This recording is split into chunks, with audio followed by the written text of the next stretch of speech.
Item ಯಾವುದೇ ಇರಲಿ try ಮಾಡಿ ಆಚಿ ಚಿಕನ್ ಮಸಾಲಾ. ಮಂಗಳೂರಿನಲ್ಲಿ ನಡೆದ ನೇಮೋತ್ಸವದ ವೇಳೆ ಅಚ್ಚರಿ ಘಟನೆ ನಡೆದಿದೆ. ದೈವದ ಉಯ್ಯಾಲೆ ತಾನೇ ತೂಗಿದ ದೃಶ್ಯ ಸಾಕ್ಷಿಗಳಲ್ಲಿ ಆಶ್ಚರ್ಯ ಮೂಡಿಸಿದೆ.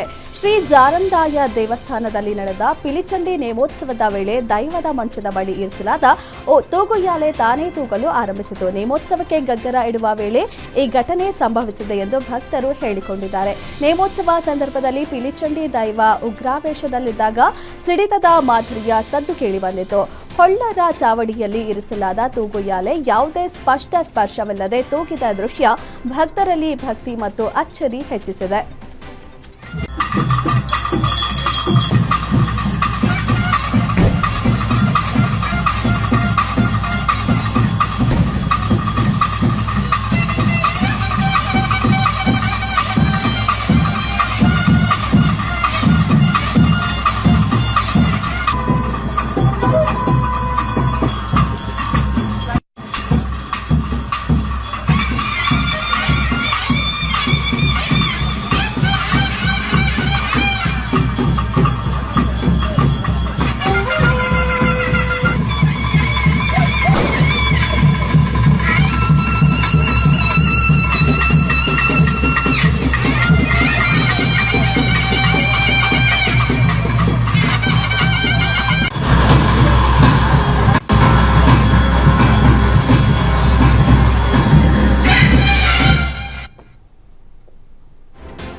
ಹಿಂದೂ ವ್ಯಕ್ತಿಯ ಮನೆ ಮೇಲೆ ಅನ್ಯ ಕೋಮಿನ ಯುವಕರಿಂದ ಕಲ್ಲು ತೂರಾಟ ನಡೆದಿದೆ ಎಂಬ ಆರೋಪ ಕೇಳಿಬಂದಿದೆ. ಚಿಕ್ಕಮಗಳೂರಿನ ವಿಜಯಪುರ ಬಡಾವಣೆಯಲ್ಲಿ ಈ ಘಟನೆ ನಡೆದಿದೆ. ವಾರದಿಂದಲೂ ಕೆಲವು ಯುವಕರು ಮನೆ ಹಿಂಭಾಗಕ್ಕೆ ಬಂದು ಕಲ್ಲು ಎಸಿತಾ ಇದ್ರು. ಕಳೆದ 3 ದಿನದ ಹಿಂದೆ ಹೆಣ್ಣು ಮಕ್ಕಳ ಹಿಂದೆಯೇ ಸುತ್ತಾಡ್ತಾ ಇದ್ರು ಅಂತ ಆರೋಪವೂ ಕೂಡ ಕೇಳಿಬಂದಿದೆ. ಈ ಹಿನ್ನೆಲೆ ಹಿಂದೂ ಸಂಘಟನೆ ಕಾರ್ಯಕರ್ತರು ಇಬ್ಬರು ಯುವಕರನ್ನ ಥಳಿಸಿ ಪೊಲೀಸರಿಗೆ ಒಪ್ಪಿಸಿದ್ದಾರೆ. ಪರಿಸ್ಥಿತಿ ಹದಗೆಡದಂತೆ ಪೊಲೀಸರು ಠಾಣೆ ಮತ್ತು ಆಸ್ಪತ್ರೆ ಬಳಿ ಗುಂಪು ಸೇರೋದನ್ನ ತಡೆಯಲು ಸೂಚನೆ ನೀಡಿದ್ರು. ಈ ವೇಳೆ 2 ಕೋಮಿನ ಯುವಕರನ್ನ ಚದುರಿಸಲು ಪೊಲೀಸರು ಹರಸಾಹಸ ಪಟ್ಟಿದ್ದಾರೆ. ಸದ್ಯ ಪ್ರಕರಣ ಸಂಬಂಧ ಬಿಜೆಪಿ ಬಜರಂಗ ದಳ ಕಾರ್ಯಕರ್ತರ ಮೇಲೆ ಎಫ್ಐಆರ್ ದಾಖಲಾಗಿದೆ.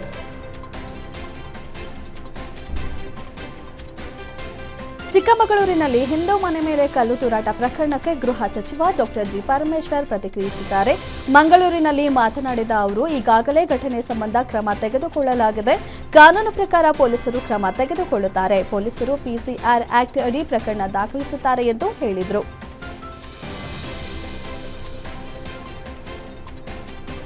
ಯುವಕರನ್ನು ಪ್ರೀತಿಯ ಬಲೆಗೆ ಬೀಳಿಸಿ ಲಕ್ಷಾಂತರ ರೂಪಾಯಿ ವಂಚನೆ ಮಾಡುತ್ತಿದ್ದ ಖತರ್ನಾಕ್ ಮಹಿಳೆ ಸಿಕ್ಕಿಬಿದ್ದ ಘಟನೆ ಧಾರವಾಡದಲ್ಲಿ ನಡೆದಿದೆ. ಐಶ್ವರ್ಯ, ರೇಣುಕಾ, ಆರೋಹಿ ಎಂಬ 3 ಹೆಸರಿನಲ್ಲಿ ಪರಿಚಯಿಸಿ ಯುವಕರನ್ನ ಟಾರ್ಗೆಟ್ ಮಾಡ್ತಿದ್ದಾಳೆ. ನೀನೇ ನನ್ನ ಜೀವ, ಈ ಜನ್ಮಕ್ಕೆ ನೀನೇ ಗಂಡ ಅಂತ ನಂಬಿಸಿ ಹಣ ಪಡೆದುಕೊಳ್ತಾ ಇದ್ಲು ಅನ್ನುವಂಥ ಆರೋಪ ಕೇಳಿಬಂದಿದೆ. ಗುರು ವಕ್ಕುಂದ ಎಂಬ ಯುವಕನೊಂದಿಗೆ ಕಳೆದ 2 ವರ್ಷದಿಂದ ಪ್ರೀತಿಯಲ್ಲಿದ್ದು ಮದುವೆಯಾಗೋದಾಗಿ ನಂಬಿಸಿ 7 ಲಕ್ಷ ರೂಪಾಯಿ ಪಡೆದಿದ್ದಾಳೆ ಅನ್ನುವಂಥ ಆರೋಪ ಇದೆ. ನಂತರ ನೀನು ಬೇಡ ಅಂತ ಹೇಳಿದಾಗ ಯುವಕ ಮಾನಸಿಕವಾಗಿ ಕುಗ್ಗಿ ಆತ್ಮಹತ್ಯೆಗೆ ಯತ್ನಿಸಿದ್ದಾನೆ ಅಂತ ಕುಟುಂಬಸ್ಥರು ತಿಳಿಸಿದ್ದಾರೆ.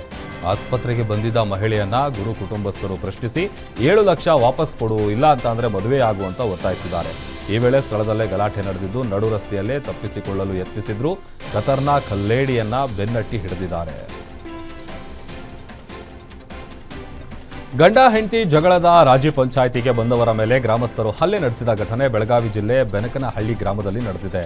ರಾಜಿ ಬೆನಕನಹಳ್ಳಿ ಗ್ರಾಮದಲ್ಲಿ 2 ಕುಟುಂಬಗಳ ನಡುವೆ ಗಂಡ ಹೆಂಡತಿ ವೈಷಮ್ಯದಿಂದ ಇಬ್ಬರಿಗೂ ಜಗಳ ಆರಂಭ ಆಗಿತ್ತು. ಈ ಹಿನ್ನೆಲೆ ಮುತ್ಯಾನಟ್ಟಿ ಗ್ರಾಮದಿಂದ ಹುಡುಗರನ್ನ ಕರೆದುಕೊಂಡು ಗಂಡನ ಕಡೆಯವರು ರಾಜಿ ಪಂಚಾಯಿತಿಗೆ ಬಂದಿದ್ರು.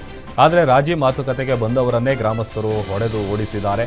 ಗಲಾಟೆಯಲ್ಲಿ ಭಾಗಿಯಾಗಿದ್ದ 3ರನ್ನ ಪೊಲೀಸರು ವಶಕ್ಕೆ ಪಡೆದುಕೊಂಡಿದ್ದು ಸ್ಥಳಕ್ಕೆ ಡಿಸಿಪಿ ನಾರಾಯಣ ಬರಮನಿಯವರು ಭೇಟಿ ಕೊಟ್ಟು ಪರಿಶೀಲಿಸಿದ್ದಾರೆ.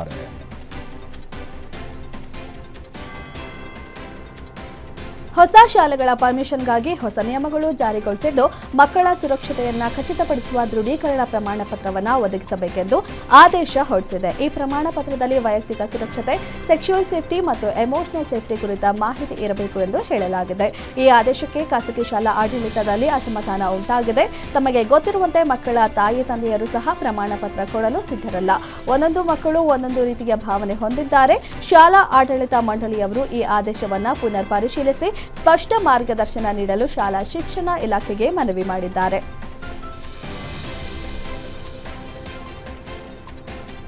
ಜಮೀನಿನಲ್ಲಿ ಮನೆ ಕಟ್ಟಲು ಪಿಡಿಒ ಲೈಸೆನ್ಸ್ ನೀಡಲಿಲ್ಲ ಅಂತ ಮನನೊಂದು ರೈತ ಪೆಟ್ರೋಲ್ ಸುರಿದುಕೊಂಡು ಆತ್ಮಹತ್ಯೆಗೆ ಯತ್ನಿಸಿದ್ದಾನೆ. ವಿಜಯನಗರ ಜಿಲ್ಲೆ ಹರಪನಹಳ್ಳಿಯ ಕಡಬಗೆರೆ ಗ್ರಾಮದಲ್ಲಿ ಘಟನೆ ನಡೆದಿದೆ. ಈ ಸ್ವತ್ತು ನೀಡುವಂತೆ ಕಡಬಗೆರೆ ಗ್ರಾಮ ಪಂಚಾಯಿತಿಗೆ ಅರ್ಜಿ ಸಲ್ಲಿಸಿ 6 ತಿಂಗಳಿಂದ ಸುತ್ತಾಡ್ತಾ ಇದ್ರು, ಲೈಸೆನ್ಸ್ ಕೊಡಲಿಲ್ಲ. ಇದರಿಂದಾಗಿ ಮನೆ ಕಟ್ಟಲು ಬ್ಯಾಂಕ್ ಲೋನ್ ಸಿಗ್ತಾ ಇಲ್ಲ ಅಂತ ಮೈ ಮೇಲೆ ಪೆಟ್ರೋಲ್ ಸುರಿದುಕೊಂಡು ಗ್ರಾಮ ಪಂಚಾಯಿತಿ ಮುಂದೆಯೇ ರೈತ ಬಸವರಾಜ್ ಸುಸೈಡ್ಗೆ ಯತ್ನಿಸಿದ್ದಾನೆ. ಈ ಘಟನೆ ಅರಸೀಕೆರೆ ಪೊಲೀಸ್ ಠಾಣೆಯಲ್ಲಿ ಪ್ರಕರಣ ದಾಖಲಾಗಿದೆ.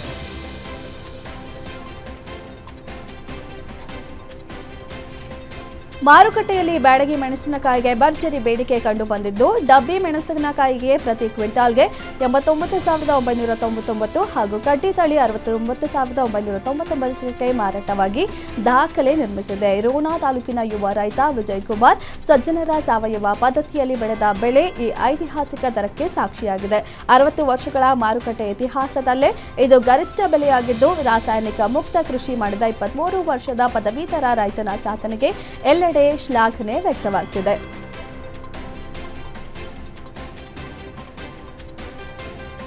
ಮಂಗಳೂರು ಬಳಿಯ ಉಳ್ಳಾಲ ಸಮೀಪದ ಕಿನ್ಯಾ ಸಂಕೀಶದಲ್ಲಿ ಭಯಾನಕ ರಸ್ತೆ ಅಪಘಾತ ಸಂಭವಿಸಿದೆ. ಬೈಕ್ ವಿದ್ಯುತ್ ಕಂಬಕ್ಕೆ ಡಿಕ್ಕಿ ಹೊಡೆದು ಕಂಬವೇ ತುಂಡಾಗಿ ಬಿದ್ದಿದೆ. ಅಪಘಾತದಲ್ಲಿ ಬೈಕ್ನಲ್ಲಿದ್ದ 2 ವಿದ್ಯಾರ್ಥಿಗಳು ಪವಾಡದಂತೆ ಪಾರಾಗಿದ್ದಾರೆ. ಅಪಘಾತದ ಭಯಾನಕ ದೃಶ್ಯ ಸಿಸಿಟಿವಿಯಲ್ಲಿ ಸೆರೆಯಾಗಿದೆ. ಸದ್ಯ ಸ್ಥಳಕ್ಕೆ ಪೊಲೀಸರು ಭೇಟಿ ಕೊಟ್ಟು ಪರಿಶೀಲನೆ ನಡೆಸಿದ್ದಾರೆ.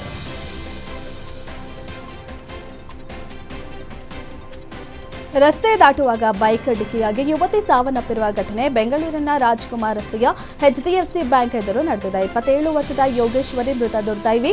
ಮಧ್ಯಾಹ್ನದ ಊಟಕ್ಕೆ ಹೋಗಲು ರಸ್ತೆ ದಾಟುತ್ತಿದ್ದ ವೇಳೆ ವೇಗವಾಗಿ ಬಂದ ಬೈಕ್ ಯುವತಿಗೆ ಡಿಕ್ಕಿ ಹೊಡೆದಿದೆ. ಡಿಕ್ಕಿ ಹೊಡೆದ ರಭಸಕ್ಕೆ ಯೋಗೇಶ್ವರಿ ಗಂಭೀರವಾಗಿ ಗಾಯಗೊಂಡಿದ್ದು, ಕೂಡಲೇ ಗಾಯಗೊಂಡ ಯೋಗೇಶ್ವರಿಯನ್ನ ಸುಗುಣ ಆಸ್ಪತ್ರೆಗೆ ದಾಖಲಿಸಲಾಗಿತ್ತು. ತೀವ್ರ ರಕ್ತಸ್ರಾವದಿಂದ ಚಿಕಿತ್ಸೆ ಫಲಕಾರಿಯಾಗದೆ ಯೋಗೇಶ್ವರಿ ಆಸ್ಪತ್ರೆಯಲ್ಲೇ ಸಾವನ್ನಪ್ಪಿದ್ದಾರೆ. ಘಟನೆ ಸಂಬಂಧ ರಾಜಾಜಿನಗರ ಸಂಚಾರಿ ಠಾಣೆಯಲ್ಲಿ ಕೇಸ ದಾಖಲಿಸಿಕೊಂಡು ತನಿಖೆ ನಡೆಸುತ್ತಿದ್ದಾರೆ.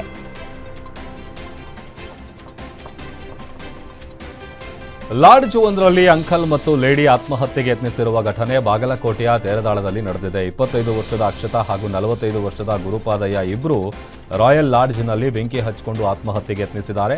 ಬೆಳಗಾವಿ ಜಿಲ್ಲೆಯ ಅಕ್ಷತಾ ಶ್ರೀಶೈಲ ಹಾಗೂ ಲಾಡ್ಜ್ನಲ್ಲಿ ಸಪ್ಲೈಯರ್ ಆಗಿ ಕೆಲಸ ಮಾಡುತ್ತಿದ್ದ ಗುರುಪಾದಯ್ಯ ಕಳೆದ 2 ದಿನಗಳಿಂದ ಒಂದೇ ರೂಮ್ನಲ್ಲಿದ್ದು ಏಕಾಏಕಿ ಆತ್ಮಹತ್ಯೆಗೆ ಯತ್ನಿಸಿದ್ದಾರೆ. ಸೂಸೈಡ್ಗೆ ನಿಖರ ಮಾಹಿತಿ ತಿಳಿದು ಬಂದಿಲ್ಲ. ಘಟನೆಯ ಕುರಿತು ಬಾಗಲಕೋಟೆ ಪೊಲೀಸರು ಸದ್ಯ ಮಾಹಿತಿ ಕಲೆ ಹಾಕ್ತಾ ಇದ್ದಾರೆ.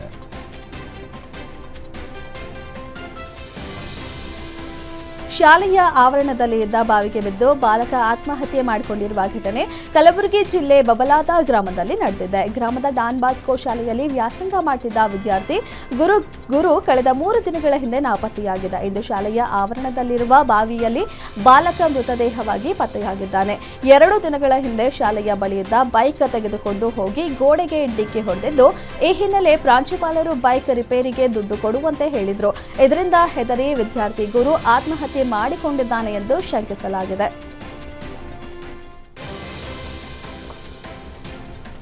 ಮೂಡಾ ಹಗರಣ ಕೇಸ್ನಲ್ಲಿ ಸಿಎಸ್ ಶಾಲಿನಿ ರಜನೀಶ್ ಮತ್ತು ಮೂಡಾ ಮಾಜಿ ಆಯುಕ್ತ ಡಿಬಿ ನಟೇಶ್ ವಿರುದ್ಧ ಸ್ನೇಹಮಯಿ ಕೃಷ್ಣ ಹೊಸ ಬಾಂಬ್ ಸಿಡಿಸಿದ್ದಾರೆ. ರಾಜ್ಯ ಮುಖ್ಯ ಕಾರ್ಯದರ್ಶಿ ಶಾಲಿನಿ ರಜನೀಶ್ಗೆ ಲಂಚ ನೀಡಿ ಡಿಬಿ ನಟೇಶ್ ಮುಂಬಡ್ತಿ ಪಡೆದಿದ್ದಾರೆ. ಶಾಲಿನಿ ರಜನೀಶ್ಗೆ 1,60,00,000 ರೂಪಾಯಿ ನೀಡಿದ್ದಾರೆ. ಫೆಬ್ರವರಿ 9ರಂದೇ ನನಗೆ ಇದರ ಬಗ್ಗೆ ಮಾಹಿತಿ ಇತ್ತು ಎಂದಿದ್ದಾರೆ. ಈ ಬಗ್ಗೆ ಸ್ಪಷ್ಟೀಕರಣವನ್ನ ಕೋರಿ ಶಾಲಿನಿ ರಜನೀಶ್ಗೆ ಪತ್ರ ಬರೆಯಲಾಗಿದೆ ಅಂತ ಸ್ನೇಹಮಯಿ ಕೃಷ್ಣ ತಿಳಿಸಿದ್ದಾರೆ.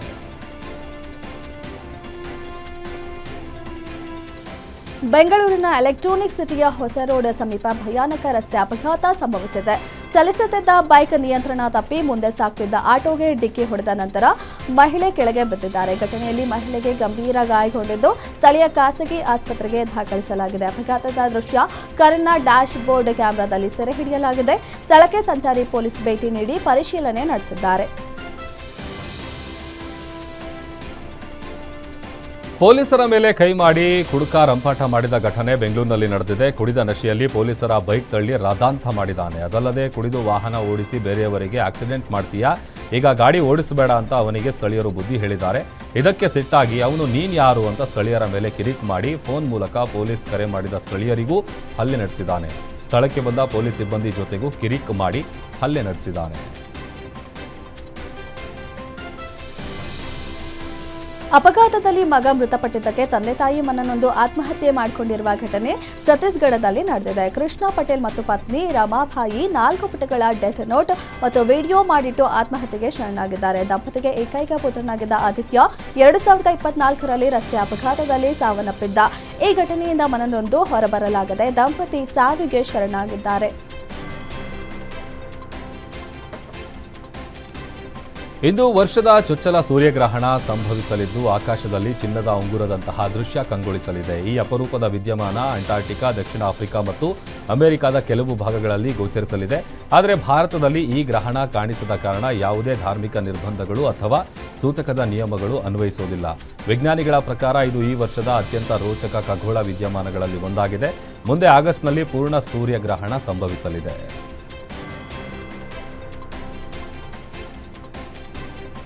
ಗರ್ಲ್ಫ್ರೆಂಡ್ ಅನ್ನ ಕೊಂದು ಆತ್ಮದ ವಶೀಕರಣಕ್ಕೆ ಯತ್ನಿಸಿರುವ ವಿಚಿತ್ರ ಘಟನೆ ಮಧ್ಯಪ್ರದೇಶದಲ್ಲಿ ನಡೆದಿದೆ. ಪಿಯೂಷ್ನೊಂದಿಗೆ ಸಂಬಂಧದಲ್ಲಿದ್ದ 24 ವರ್ಷದ ಗೆಳತಿಯನ್ನ ಕತ್ತು ಹಿಸುಕಿ ಹತ್ಯೆ ಮಾಡಿದ್ದಾನೆ. ಹತ್ಯೆ ಬಳಿಕ ಯುವತಿಯ ಆತ್ಮ ವಶೀಕರಣಕ್ಕೆ ಮಾಟಮಂತ್ರ ಮಾಡಿ ಆತ್ಮದ ಜೊತೆಗೆ ಮಾತುಕತೆ ನಡೆಸಲು ಆರೋಪಿ ಯತ್ನಿಸಿದ್ದಾನೆ. ಸದ್ಯ ಆರೋಪಿ ಪಿಯೂಷ್ನನ್ನ ಬಂಧಿಸಿ ವಿಚಾರಣೆ ನಡೆಸಿದ್ದಾರೆ. ಈ ವೇಳೆ ಆರೋಪಿ ತಪ್ಪನ್ನ ಒಪ್ಪಿಕೊಂಡಿದ್ದಾನೆ. ಕೆಲ ದಿನಗಳ ಹಿಂದ ಗಂಭೀರ ಶ್ವಾಸಕೋಶದ ಕಾಯಿಲೆಯಿಂದ ಬಳಲ್ತಾ ಇದ್ದ ಕನ್ನಡದ ಕಿರುತೆರೆ ನಟಿ ರಶ್ಮಿ ಲೀಲಾ ನಿಧನರಾಗಿದ್ದಾರೆ. ಶ್ವಾಸಕೋಶದ ಕಾಯಿಲೆಯಿಂದ ಪಲ್ಮನರಿ ಫೈಬ್ರೋಸಿಸ್ನಿಂದ ಬಳಲ್ತಾ ಇದ್ದ ಅವರಿಗೆ ಖಾಸಗಿ ಆಸ್ಪತ್ರೆಗೆ ದಾಖಲಿಸಿ ಚಿಕಿತ್ಸೆಯನ್ನು ಕೊಡಿಸಲಾಗ್ತಾ ಇತ್ತು. ಕೆಲ ದಿನಗಳ ಹಿಂದಷ್ಟೇ ಸೂಕ್ತ ದಾನಿಗಳು ಬಂದ ಹಿನ್ನೆಲೆಯಲ್ಲಿ ಶ್ವಾಸಕೋಶದ ಟ್ರಾನ್ಸ್ಪ್ಲಾಂಟ್ ಕೂಡ ಮಾಡಲಾಗಿತ್ತು. ಆ ಬಳಿಕ ಬೆಂಗಳೂರಿನ ಖಾಸಗಿ ಆಸ್ಪತ್ರೆಯಲ್ಲಿ ಕಿರುತೆರೆ ನಟಿ ರಶ್ಮಿ ಲೀಲಾಗೆ ಚಿಕಿತ್ಸೆ ಮುಂದುವರೆದಿತ್ತು. ಆದರೆ ಚಿಕಿತ್ಸೆ ಫಲಿಸದೆ ಸಾವನ್ನಪ್ಪಿದ್ದಾರೆ.